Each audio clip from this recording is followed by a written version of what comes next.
Hi, I'm Xochitl Gonzalez. And I'm Myra Castillo, and you are at Besties in Business. Today we're here in Brooklyn at the Rent Patina showroom, and we are very, very excited to have Linsey Snyder here from Facetime Beauty Concierge joining us and talking business. So the business of beauty. Exactly. And Linsey basically took, we all want to get a little dressed up when we have special occasions, and she has taken that and created a business around that. So we want to hear a little. It's like the business of glam squads. Yes. Really. Yeah, actually. So we want to just hear a little bit about how did this idea generate, like how has it morphed? Tell us everything about FaceTime. Yeah. So I started FaceTime about 8 years ago, and I was living on the Upper East Side in a one-bedroom apartment. Okay. I was single, and I had a few other jobs beforehand, and nothing felt right to me. And as a single young woman in New York, I was looking out the window and seeing everyone hustle and bustle, and I wanted to do something every day that I could put lots of work into that I really loved. I took a few weeks and I really thought about it, about what I loved, and it was hair and makeup. And at that point I thought to myself, how am I gonna really make money at hair and makeup? I mean, this is ridiculous. And I never went to school for it. I don't know anything about it. I just picked up the phone one day and I started to make calls, and I figured that I could create my own line, which is, looking back, probably the silliest thing I ever thought. But the confidence I had thinking that I could compete with the other companies in Sephora. Oh, right. You felt like you invented the question. Right, and I think that actually took me to where I am now. Yeah. And I always say that those years of when I actually did create my own line,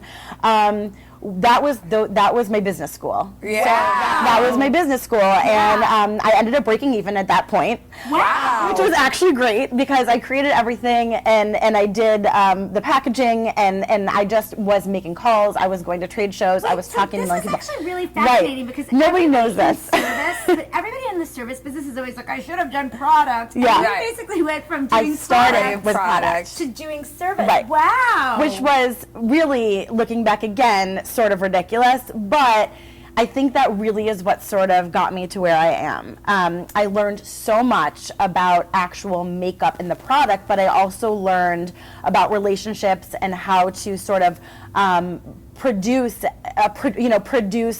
product and sort of find clients and customers and learn how to market and learn how to brand. During that time and throughout selling my product, I met some decision makers within the wedding industry, a few event planners, a few people who work for magazines, and they said to me, hey, I know you do this product line, but do you also provide the service as well? And I said at that moment, Yeah. Totally. Sure, of course. I know how to go and do makeup for a bride. Yeah. And I think that's actually one of the lessons that I learned that also has really brought me to where I am, and some advice I would give anyone is that say yes and then figure it out. I realized that there was a real need in the industry and there was a real gap.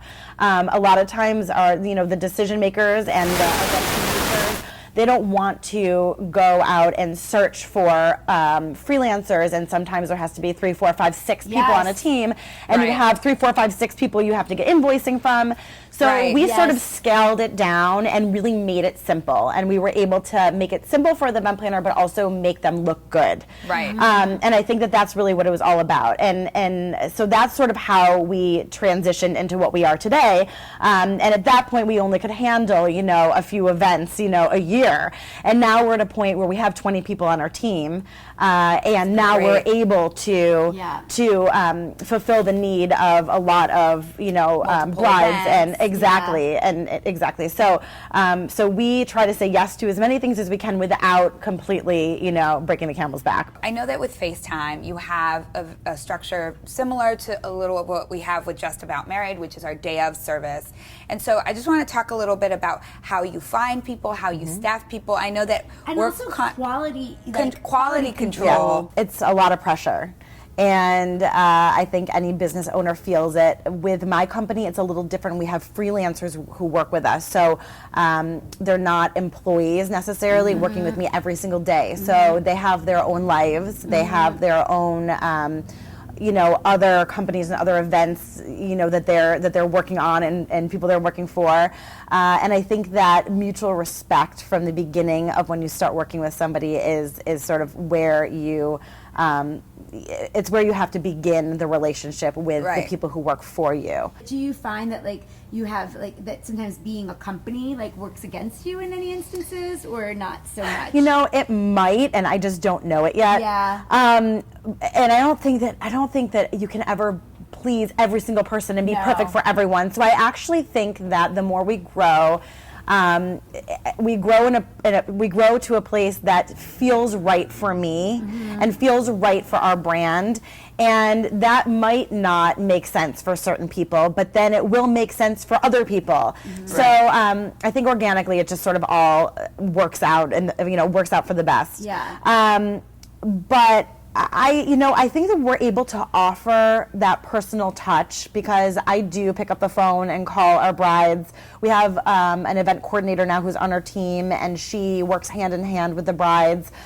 Sometimes I even go and sit down and have coffee with a bride. It's just to meet them before they even come in for a trial, just to have that personal connection.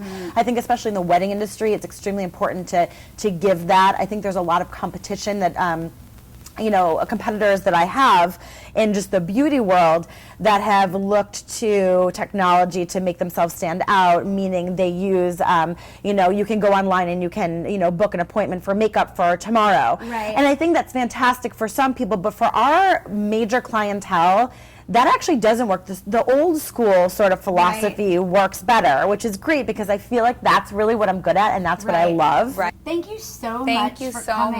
much. This is fun. Awesome. So, Facetime Beauty, FacetimeBeauty.com. Yep. Yes, and their Instagram and Twitter is at Facetime Beauty. Yep.